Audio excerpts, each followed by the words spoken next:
This year, your child will be using Everyday Mathematics. This video is to share with you how to use all of the features on the Everyday Mathematics site. It's important that you know that the login information for this site is inside of your child's planner.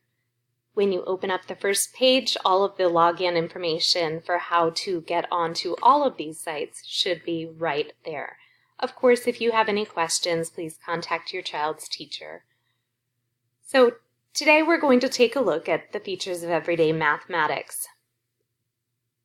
This is the screen that you will get to when you enter the Everyday Math site. Since it is the summer, there are no lessons right now, but as I am teaching lessons, your child's Everyday Math page will be updated with those lessons. That means that if your child missed due to band or had an absence or needs a topic reviewed, the lesson will be here online as well. Additionally, some really neat features of this website include the book is online, so this is our SRB. Some of our home links have page numbers listed on them, and the point of those page numbers is that students can consult their SRB for further information. We used to have the students bring it back and forth to school, but now it's as simple as going online. You simply click SRB. If you're looking for a particular page, you type it down here. So if I'm looking for page 34, I type it down here and up pops page 34. What's really neat is that this book will read itself aloud to you. So you simply click on the audio and it will read it aloud to your child. It has examples, it has different problem solving methods and reviews what we have went over in class. Additionally, beyond the SRB, we also have other features on our Everyday Math website. For example, this e-toolkit is wonderful for at home. If there's a math tool that you think you might need, chances are it's here. So for example, there is a calculator that your child can use. There's a stopwatch. There is a protractor. So your child can measure angles if they have them in their homework. Just getting rid of the other tools. So you can see your child can put up an angle that they want to measure and can use their protractor to measure it. Additionally, if you go over here to backgrounds, if you click on the backgrounds, you can see all different really neat backgrounds.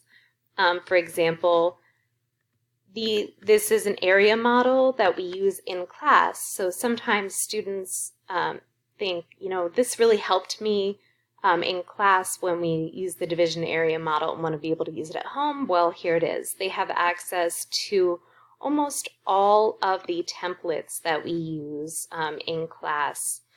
So you can see there's fractions and decimals. We use this quite frequently to compare different size fractions. So all of these tools are available to your child even at home. Beyond the toolkit, we also have these great tutorial videos. Personally, what I find that they are best for is when your child says, "Oh, I can't remember how to use partial products with area models," for example.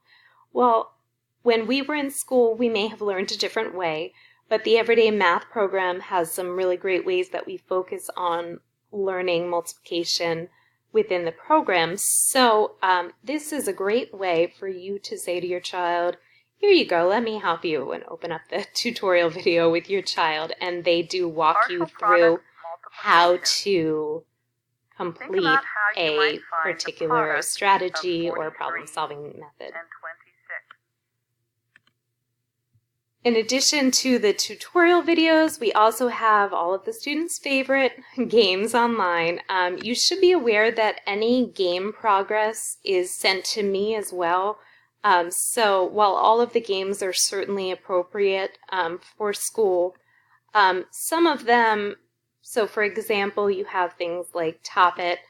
Top It's a game that they've been playing for several years now, but the 5th grade version is a little bit more difficult. So if your child, let's say, is doing mixed numbers subtraction Top It, but doesn't know what mixed numbers are yet, as it's early on in the year, I might suggest a different game. However, these are all great games. We play a lot of them in class, and you will find that there are single-player games and multiplayer games, and the kids love them all. There's some games that are meant to build different skills, while there's others that are going to be more about problem solving and pose more of a challenge. Finally, there are assignments on Everyday Math. I do not have any assigned right now because it is the summer, but you will see that there can be different quizzes or tests that are assigned or other assignments, and your child would be able to view them here. So Everyday Math is a great tool for all of our learners, and we hope that you use it this year.